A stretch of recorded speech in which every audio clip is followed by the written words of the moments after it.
Now I know that Isagi may monologue an absolute boatload, but Barou's out here having a full-on conversation mid-play.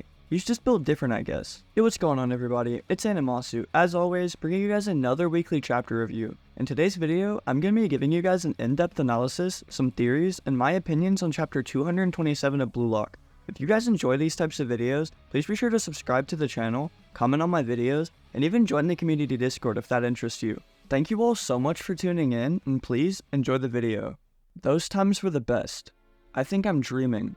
With the chapter starting off strong with a flashback to Snuffy's past, we see him and one of his friends just cruising off into the sunset. Raising a beer to his lips, the friend of Snuffy says that he never wants to be some boring adult who speaks that type of nonsense. We then see Snuffy in the driver's seat of the car, and I mean damn, is our boy looking fresh. He tells his friend here named Mick that he fully agrees with him, actually going on to say that the world is just their oyster. Together, these two would be the strongest, the best in the entire world. With Mick then donning a determined smile and look, he points at his friend Snuffy while exclaiming a very familiar sounding sentence. If we can't become the kings of football, then it's not a life worth living.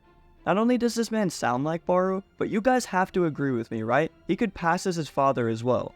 Now the chapter then luckily cuts back to the present match of Bastard Munchen versus the Ubers, and with Snuffy seemingly reminiscing in his head, Barou is raging like the Incredible Hulk as we see him sprinting up the field. I mean, no joke at all, every single player on the field here looks confused, as Barou's just doing whatever it is that he wants. We literally get to see 3 of the Ubers players' reactions here, including Nico and Aiku, who are just confused as hell with Barou. Now Drago, on the other hand, decided to grow a pair today, because this man is yelling out at Barou, asking him to explain what the hell he's doing. Shut up, you mindless, good-for-nothing, shitty robots. Yeah, well damn, Barou showed them no mercy. I mean, that was his own team. Now not only is he violating his own team verbally, this man is lowering Nessa's value below 0 by rainbow flicking the ball over his slide tackle.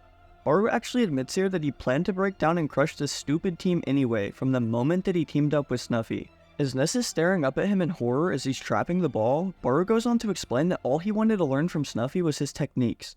Everything else to him was trash. In Barou's own words and mind here, he has no need to play along any further in Snuffy's tactics, as he has already stolen the Predator Eye for himself.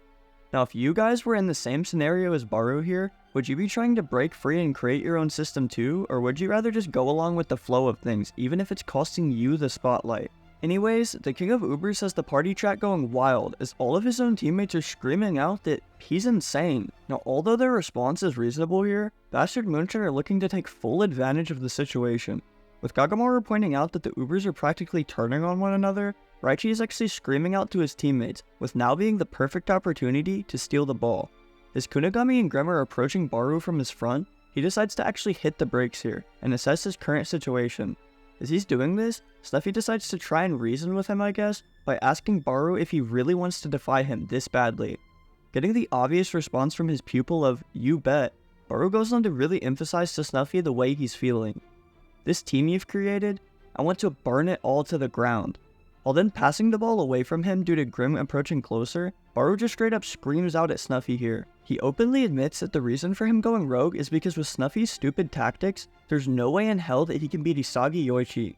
With us then seeing that the target of his pass was Oliver Aiku, his teammate just slams one foot down on the ball, surprised to even be receiving a pass from him. Now he's also receiving some shade from Barou as a side dish, with the king calling them all lackeys and ordering them to follow him, as he mockingly says that it's all they're good for. Now even after being insulted, Aiku ultimately decides that he's going to go along with Barou's rebellion, as he shoots off a pass to reset their attack. With Nico then trapping the ball, he seems a little confused here with their objective, as he's not quite familiar with this attack pattern. Aiku on the other hand just assures him that he's gonna be fine, as they still have all of the infinite tactics in their head that Snuffy drilled into them. With the two exchanging looks at one another with their lit up metavision, Nico exclaims that he understands the situation, and the Ubers will be continuing on. Now as we also see Lorenzo and Drago both swapping to Barou's side as well, Isagi is also shown here as he's sprinting up the field.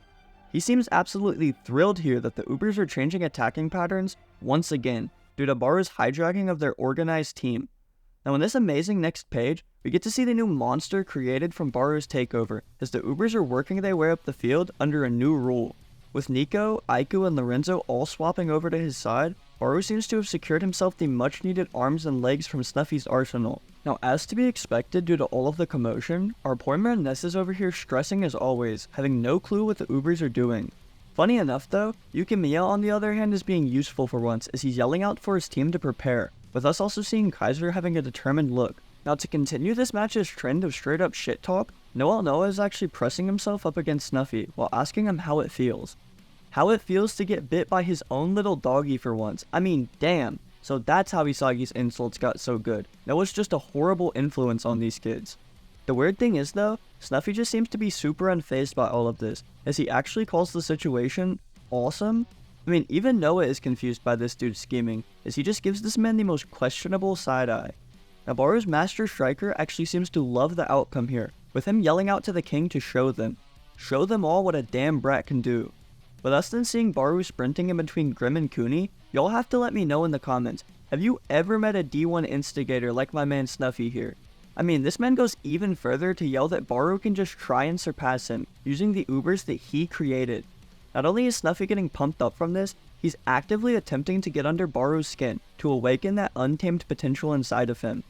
Now I know that Lorenzo is grateful and willing to work under Snuffy, but I mean, even he seems to be having a better time now, as he's laughing along to their current situation while passing off the ball. With Ness and Yukimiya at his front and back, Oliver Aiku receives this pass from his teammate to then just chain it back right to someone else.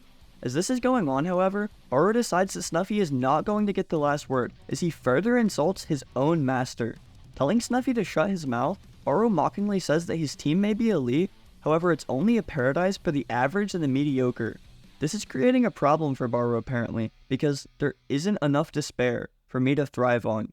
Great guys, so not only is Kunigami gone emo, but so has Barou.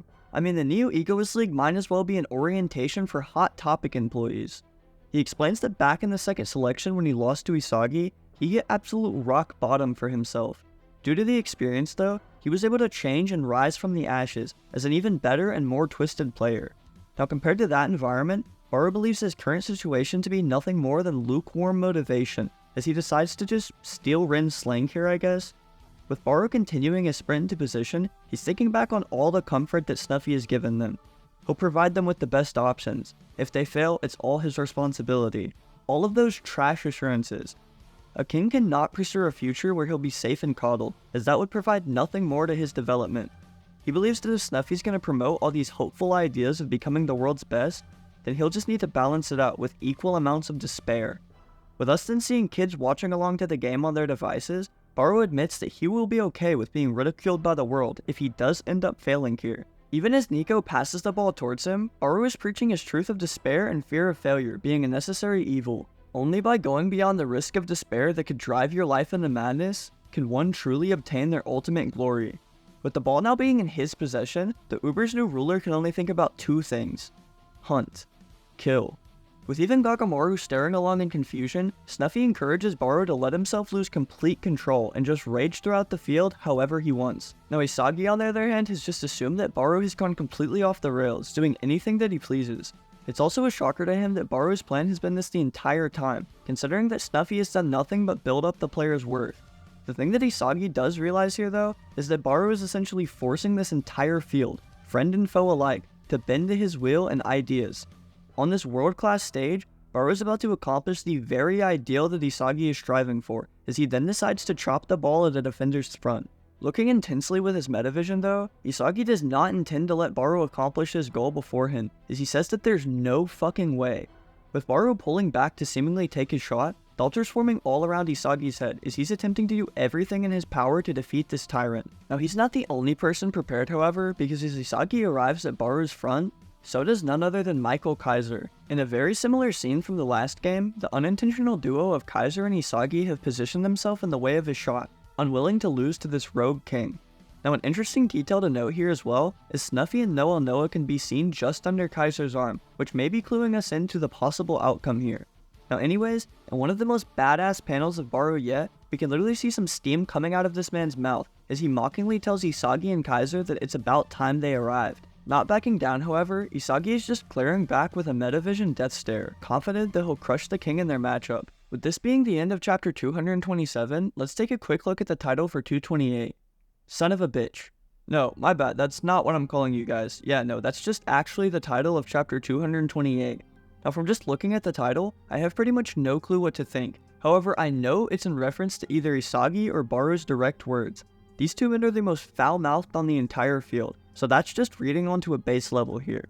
Now if you guys have any theories that you would like to share, please go ahead and drop a comment under this video with your thoughts, or leave them in my Discord. My official theory video will be releasing sometime Thursday or Friday, so make sure to get these theories in ASAP for a chance to be in the video. Now as always, I just want to thank you guys so much for tuning in. If you guys enjoy my content and would like to support this hobby of mine, please be sure to check that you're subscribed to my channel, comment on my videos, and also join my community Discord if that interests you. Thank you all so much for watching, and is that Gojo?